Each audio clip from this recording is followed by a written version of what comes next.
Hello, my lovelies. Welcome to the first ever episode of the Heartbreak Chronicles.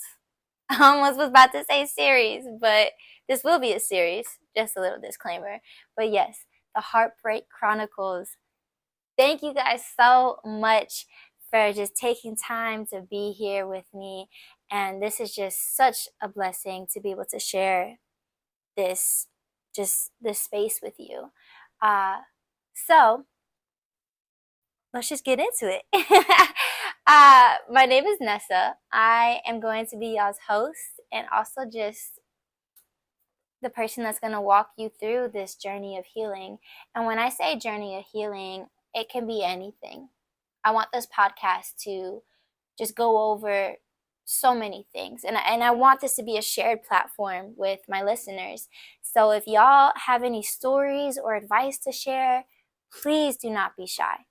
Your story deserves to be heard, okay? It really does. All of our stories deserve to be heard. So utilize me. Let me be your voice until you find your voice. And that's what I'm hoping that this podcast will serve as to you, is to find you, to find your voice, and to just know that you're not alone.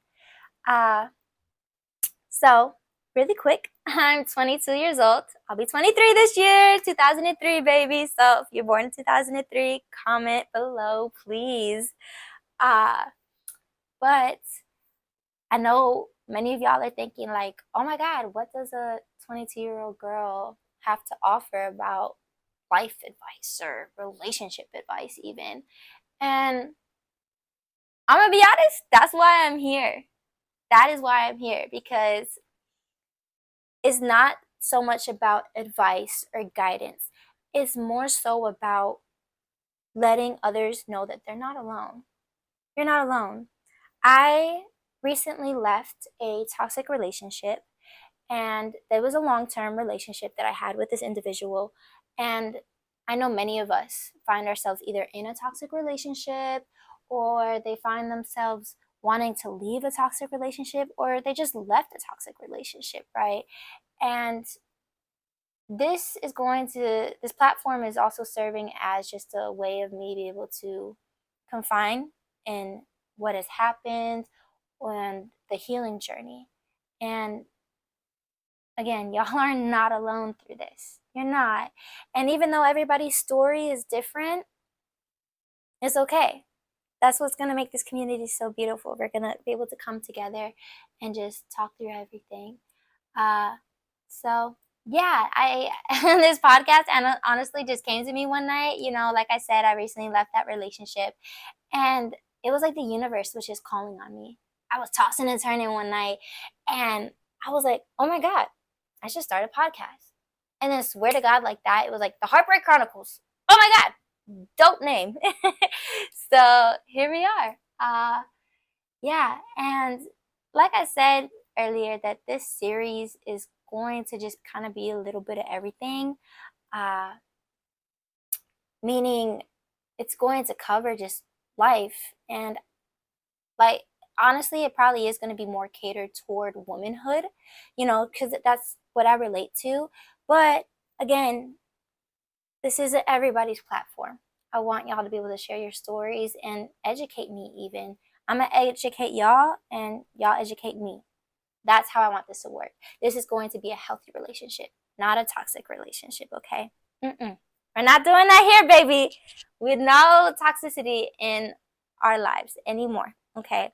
So we're going to start this journey, and I'm so very excited. And even though I said this will cover a lot, I kind of do want to hone in on toxic relationships for the first few episodes, because again, that's something that I can relate to as of recently. Well, I shouldn't say as of recently. It's going to be it's been a lot of years in a toxic relationship. But it's, oh my God. So disclaimer, y'all, I don't want to edit this video, because I just want to show the authenticness of it. Authenticity, I guess you would say. Just like that, I have a really hard time pronouncing my words sometimes, and I stutter. And people lose train of thought. And I know maybe that might not be professional to you guys if I don't edit it out, but we're human. I'm not gonna lie to y'all.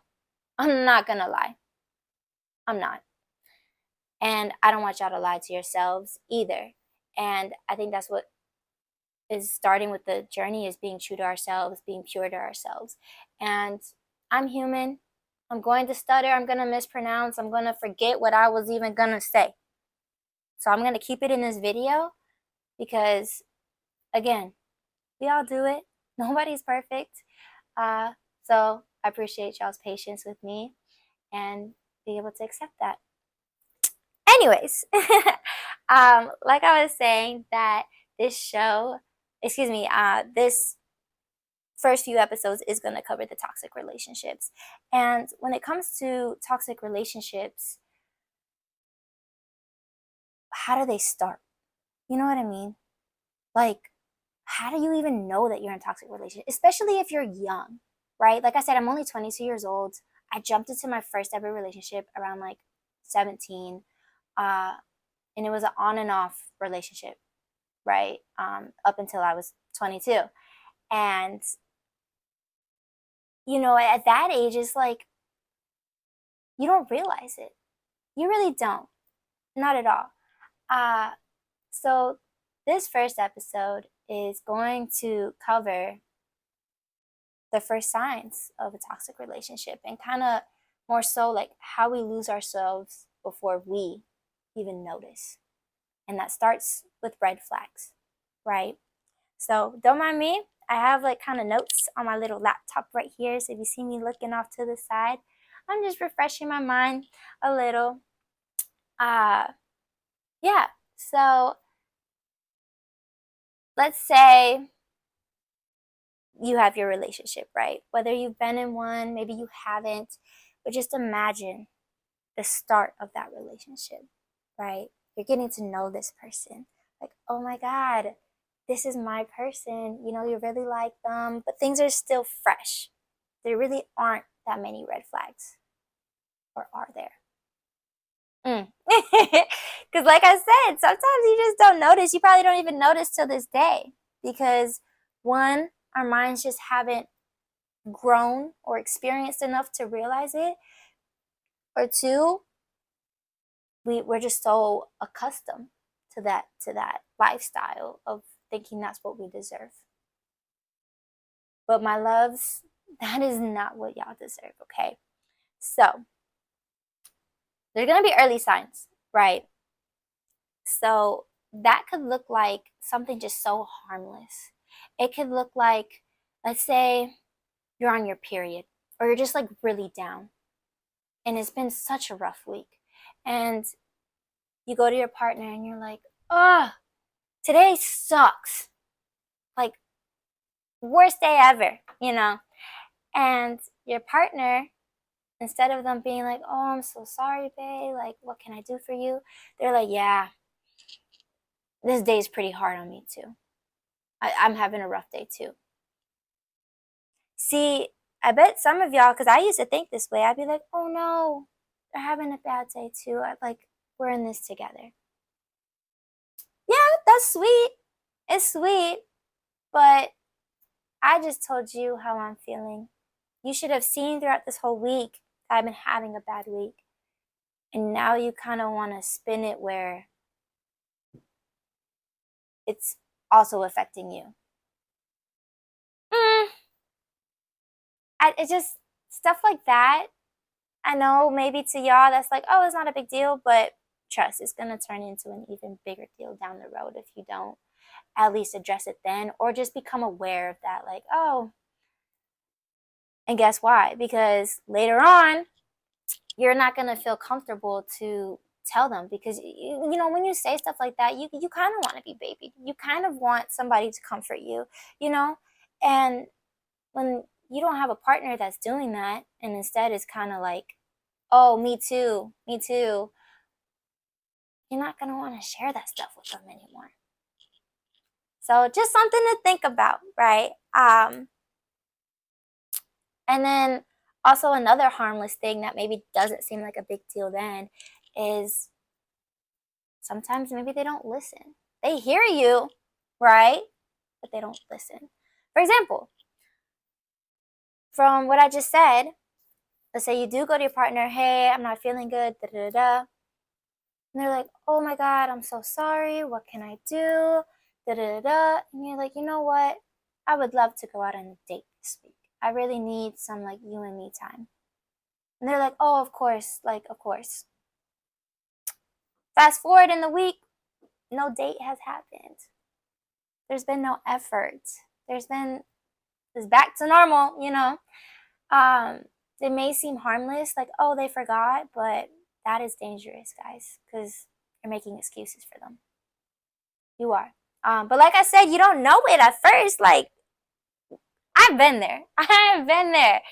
And it's just, I'm speaking from experience, and I'm speaking from being able to get out of that just bubble of like dumb, where now I can look back and be like, I should have put me first, right? Uh, and you know what that means?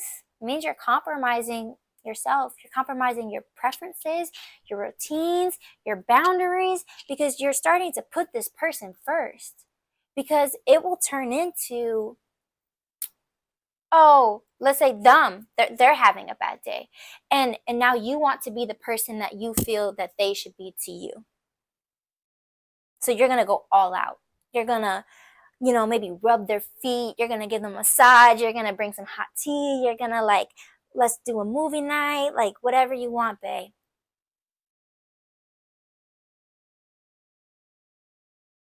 It doesn't make sense. But in the moment, trust, I can understand how it makes sense, because you're like, I really like this person. I want them to know that I like them. So I'm going to go all out.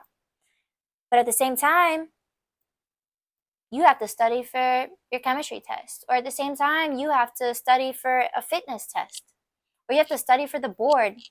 Prior military, by the way. So for any military people, if you get what I mean. But you're going to push that time aside so you can cater to your partner that's having a bad day. And again, there's nothing wrong with that, but it's wrong if they're not reciprocating the same energy towards you. Okay, so yeah, you're going to start compromising your routines. And like I said before, you're going to start compromising your boundaries even. Because that person is going to be like, oh, they're okay with being treated this way. So I'm going to continue to treat them like this. And, you know, they just keep pushing you. And that's not what we're doing here. And it's kind of like I was saying earlier, that you don't recognize this because that's maybe what you think is a healthy relationship. And I do think it's because, and you can agree with me or not, but I do think as humans we have this like ingrained into us that we want to be wanted, we want to be chosen. So we'll do anything to make sure, even work, we're gonna let them talk down on us because we want them to want us. We want to be chosen. You know, and yes, that may be an old mindset, but that's not the mindset that's gonna get you happy. That's not the mindset that's going to make you feel so pure and happy and fulfilled. Mm-mm. So yeah, that's just kind of the beginning of the slow drift from yourself, right? And to really hone in on what I said of like the want to be chosen, it's being a people pleaser. I'm a big time people pleaser. I don't know about you, but I know I am. And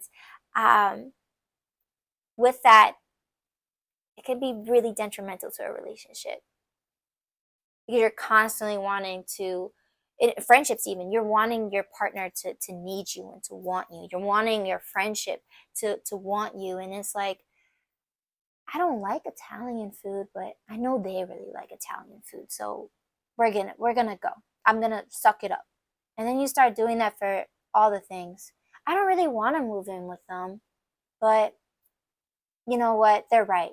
I think it would make us stronger. I really don't want to give up my new car for this other car, but my partner really wants it. No, that's going to make you so depressed. It is. And that, I've been there. It's going to make you just feel so lost. And you do not deserve that. Mm-mm. No, you do not. So that is honestly a form of control. And we all have like this fear of just being abandoned, right? And I shouldn't say it. So it's control for both parties, in my perspective. It's control because you are trying to control the situation by, or even the relationship by like putting their needs and wants first all the time, because you that's how you feel you can control this person to stay with you. You don't want to be abandoned. So you're going to do everything in your power to make them stay. And then they're kind of controlling because I bet you, and you might not even think this, and you're probably going to disagree with me, but I bet you 100% that they see you struggling. They know that that shit is wrong, but they continue to do it because they know that you're never going to leave them. They know that you're never going to sacrifice yourself, or I guess like, your needs for their needs. So yeah, just keep in mind that trying to be the perfect partner, it most of the time means that you are abandoning yourself. Forget about them abandoning you. You're gonna abandon yourself first if you keep that mindset, guys. So just something to think about. And I guess we could talk about this now. Sorry, I had to think about it because this just gets so deep. With attachment styles. So, like I said previously, we have this like fear of abandonment, and it does have to do with different ways we are attached to people. And everybody has a different type of attachment to, different relationships within their lives. You have a different attachment to your mother than you do your sister. But we're going to kind of focus on like friendships and relationships with these attachment styles.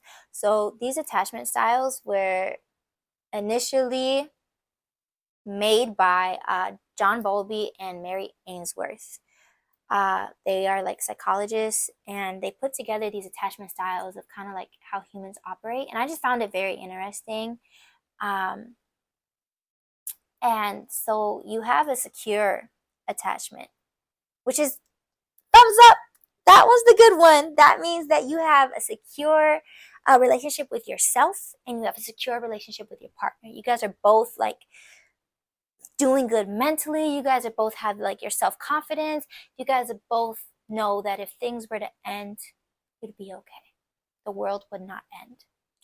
Right? So that's numero uno. Numero dos is you have an anxious, preoccupied attachment. And that's people that have a negative view of themselves, but a view of their partner. And this is because they have a fear of abandonment or rejection, kind of like what we talked about before. You hold somebody so high because you're just not happy with yourself. So you put all this energy into the other person. No, baby, that's not. And I know it's like easy to say right now, but I just hope that this gets your brain turning, the gears turning, and just be able to kind of be like, oh shit, that's me. And if that's not you, you might be a dismissive avoidant attachment, which means flip flop of the anxious preoccupied. It means that you have a positive view of yourself, but a negative view of your partner. And this isn't exactly what many of you guys like. It doesn't mean you're conceited. This more so looks like you have been taught a way of life of being independent, where you want somebody there. You like having somebody there because it's comfortable for you, but you have to ensure you do everything yourself. I want to plan the date. I only open up when it's beneficial to me. I only am going to open up when I want to. Of course, open up when you want to, but in order for a relationship to grow, you need to open up at some point. And that this dismissive avoidant attachment is you're pretty much secure and so independent as an individual that you don't need another person there, but you just want that person. And I know that that might not sound too bad because trust, I can relate to that. I definitely think that was one of my attachment styles. But it's going to suppress the relationship. It's going to suppress your vulnerability as a person because honestly, that is what a partnership is supposed to be about. That, you know what, sometimes it's okay to not have to do everything yourself. It's okay for them to open the door for you. It's okay for them to pay for the bill. It is okay for them to buy you a bunch of stuff. Stop feeling guilty. Stop it. No more. If that is your attachment style, let that person cater to you. Do not feel like you're in this by yourself because you're choosing a partner because you want to do life with them. You're not doing life by yourself, okay? Keep that in mind. And then last but kind of least is there is the fearful avoidant attachment. This one is pretty rough. It means that you have a negative view of yourself and a negative view of your partner. Yeah, that's pretty detrimental. At that point, it's like, what are you even doing in a relationship? And a really good example of this, actually, I don't know, I hope y'all watch it, but this summer I turned pretty. Conrad freaking Fisher, guys. That dude is the epitome of a fearful avoidant attachment. Big time. Big time. And for those of you that haven't seen the show, Conrad Fisher, it's a teenage show. Well, they're teenagers. And he is in love with this girl. And the girl loves him back, but he feels that he does not deserve her. So he will push her away and just feel like he doesn't deserve her. He's craving her, but he's not going to let himself be vulnerable with her. So he pushes her away and lets her go on to other people, and it's because he has a negative view of himself. He hates himself. So he feels that he cannot be at the standard of this girl that he likes. But then he also, since she goes with other people, he now has like this downward look on her and just like, you know, so it means like you're just a negative person. So if you find yourself in that situation, you need to get yourself out of it. Okay. We need to work on your self-growth big time.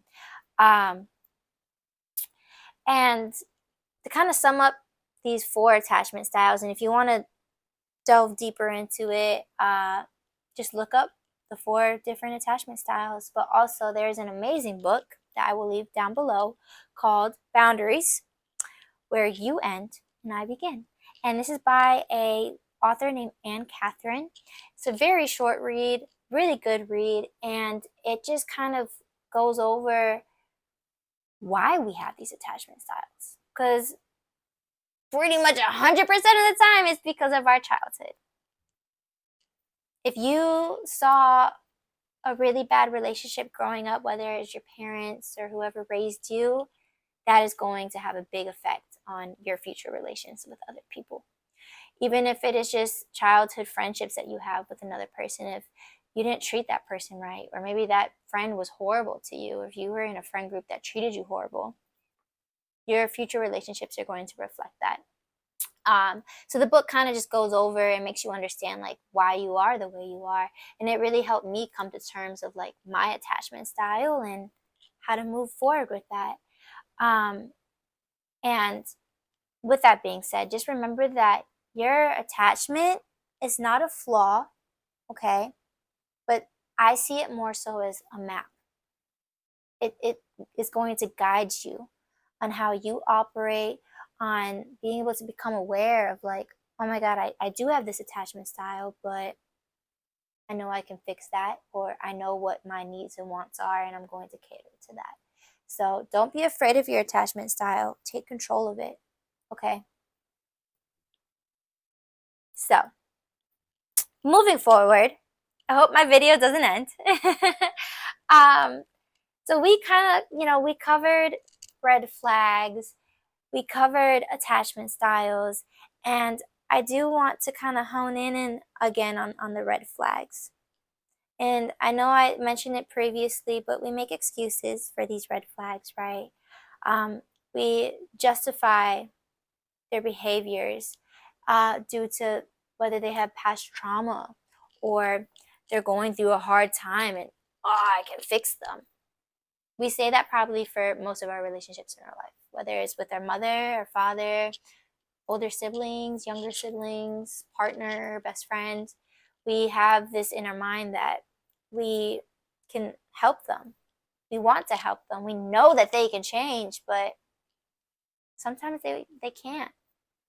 Sometimes they can't. So yeah. So I'm going to tell you this right now. We went over the red flags at the beginning of a relationship. Your job now is when you see that beginning of a relationship red flag is you call them out on it. You call them out on it. You let them be able to fix themselves. Okay? If they don't fix themselves, deuces. They fix themselves, it's going to be a lasting relationship. But if you don't call them out on it, you're just feeding that. You're going to be feeding into the red flags. And you're going to make up these excuses. Oh, well, they weren't raised that way. They didn't, this, that, and the third. No. Most of these people you're going to be messing with, having these relationships with, they're grown. They know their right from their left. They know right from wrong. Okay? They're grown-ass people. Do not give them an excuse or the time of the day for excuses. Okay? And on top of that, hope is a good thing. Hope is a really good thing. But not if it blinds us. So if you have this constant hope that they're going to change, that, oh, I'm going to keep on making these excuses because I have this hope, that's false, baby. It's not real. You're making up the shit in your head. Okay? So, I know that's hard to hear, but it's reality. And you deserve your truth. You deserve your purity. Don't let nobody take that from you, okay? Because you're going to be the number one person that takes that from yourself. Don't go down that road. All right. So, that just about covers, what I wanted to cover today with this first episode. And I do want to incorporate something called gentle reflection. That will be like our little group together at the end. I just want us to reflect, and I'm sure we did a lot of reflecting within this episode today on past relations. I want us to reflect on those initial red flags in those relationships. I want us to think about the time when we knew that didn't sit right with us, whether it was in the workplace, whether it was with our partner, but we just let it slide.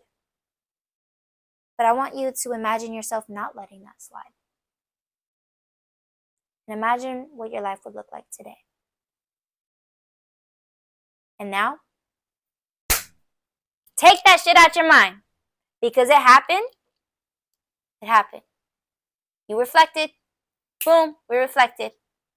But now we accept it. Okay? We accept that we did that. We accept that we didn't do what we've been, I should have done that. No, you did it. But now you have to accept it, and now you have to learn from it. That's how it works. You cannot keep feeling sorry for yourself. You cannot keep feeling like, oh, if I did that or that. You have to accept it. You have to accept that and forgive yourself. We are human. We are not perfect. Just like my phone has gone out. It's not perfect. My setup wasn't perfect. But we're human. So, That's where you start in this healing journey. Forgiving yourself, accepting, and learning, and applying it in your relationships for now and the future. So if you see these red flags currently in your current relationship, call them out. Give them that chance to change, okay? And if they don't, then you need to get out of there. So yeah, just don't silence yourself for the comfortability of others.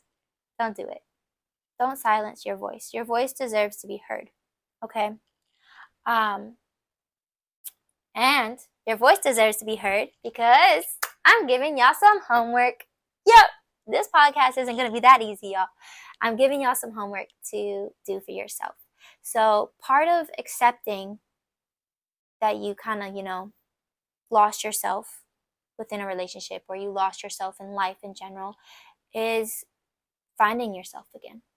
You have to find yourself. That's where it starts. Accepting and starting over, right? So the learning part. And so your homework is I want you to think of the person you want to be, the person that you look up to. Think about that. And now act on it. So your homework is I want you to spend quality time with yourself. Find yourself again. Find the person you want to be. Whether that's going out on a hike, going on a solo date to the movies or out to eat, or if you just, what I'm about to do tonight, watch Dirty Dancing and have some wine. And probably eat some Chick-fil-A. Have some you time. Don't let nobody be there. Turn your phone off. Be comfortable with your own presence, your own voice. That is how you're going to find your voice, guys. So please message me, comment down below on any page, whatever, DM me what you did. I want to hear it and I want to be able to share your story because your voice deserves to be heard. Okay, so let me know what y'all did. I'm so very excited to hear what you guys did for yourself. Like I said, even if it's something small, if you just took yourself out for some food or went and got some ice cream for yourself and just spend that time, at least like maybe 2 hours, okay? Spend that time of just being with yourself. So yeah, remember that you are loved, you are heard, and your voices matter. I want to hear your voice. So thank you so very much for joining me on the first ever episode of the Heartbreak Chronicles. I love you all so very much. So cheers to the first episode and love y'all. Bye.